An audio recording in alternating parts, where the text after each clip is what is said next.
और इस बीच एक और बड़ी खबर, कोलकाता में डॉक्टर का प्रदर्शन लगातार जारी है। पूरी रात आरजीकर अस्पताल के बाहर धरना चला। न्याय मिलने तक ड्यूटी पर नहीं लौटेंगे।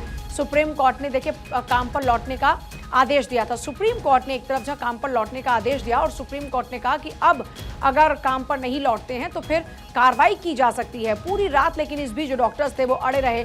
लोगों की जान जा रही है। कई परिवार वाले जिन्होंने अपनों को खोया वो रोते बिलखते नजर आ रहे हैं और वो कह रहे हैं कि एक को इंसाफ दिलाने के लिए दूसरों के साथ में नाइंसाफी करना, ये कहाँ का इंसाफ है, क्योंकि डॉक्टर्स के काम पर ना लौटने के कारण कई लोगों की जान भी चली गई है।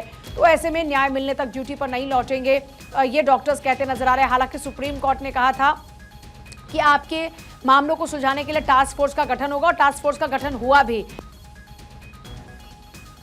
नहीं है और डॉक्टर्स की नाराजगी लगातार बढ़ती जा रही है। न्याय जब तक नहीं मिलेगा, वो कह रहे हैं कि जब तक न्याय नहीं मिलेगा तो हमारी मांगों को नहीं मान लिया जाएगा, तब तक हम काम पर वापस नहीं लौटेंगे। ऐसे में कोलकाता में डॉक्टर्स का प्रदर्शन लगातार जारी है। पूरी रात आरजीकर अस्पताल के बाहर धरना प्रदर्शन, न्याय मिलने तक ड्यूटी पर नहीं लौटेंगे, ये कहना है डॉक्टर्स का। सुप्रीम कोर्ट ने काम पर लौटने का आदेश दिया लेकिन उसके बावजूद भी डॉक्टर्स काम पर लौटने को तैयार नहीं हैं और डॉक्टर्स अपनी मांगों को लेकर लगातार अड़े हुए हैं।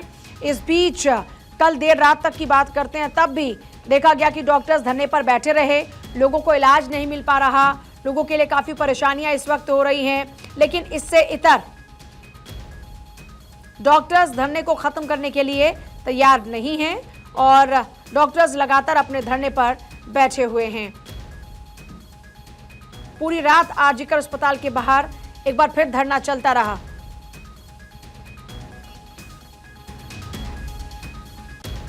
कोलकाता में 2 फ्लैट, एक फार्म हाउस, संदीप घोष। देखिए 2 मामले जो आपस में कैसे कनेक्ट है, जरा समझिए।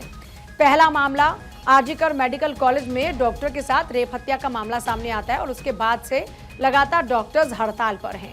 डॉक्टर्स अपना प्रदर्शन कर रहे हैं। डॉक्टर्स को सुप्रीम कोर्ट ने कहा कि अब आपको अपना धरना, अपने हड़ताल खत्म करनी चाहिए और काम पर वापस लौटना चाहिए। आपकी समस्याओं के निदान के लिए टास्क फोर्स का गठन होगा।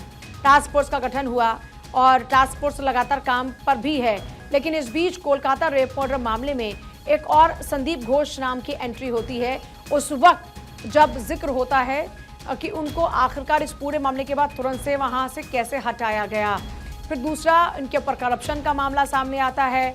इस पूरे मामले में भी उनको संदिग्ध माना जाता है कि आखिर क्यों इस पूरे मामले में साक्ष्यों को क्या छुपाने की कोशिश में संदीप घोष का नाम भी है, क्या संदीप घोष भी उसके लिए जिम्मेदार है। हालांकि अभी 2 तस्वीरें इस वक्त आपके सामने हैं और आरजीकर मेडिकल कॉलेज कोई पहली बार सुर्खियों में नहीं आया, बल्कि इससे पहले भी आरजीकर मेडिकल कॉलेज को लेकर कभी नाराजगी, कभी प्रदर्शन, इस तरह के कई मामले सामने आ चुके हैं और अब एक बार फिर से तस्वीर कुछ ऐसी ही है। लेकिन इस बार डॉक्टर्स की नाराजगी कम होती हुई नजर नहीं आ रही।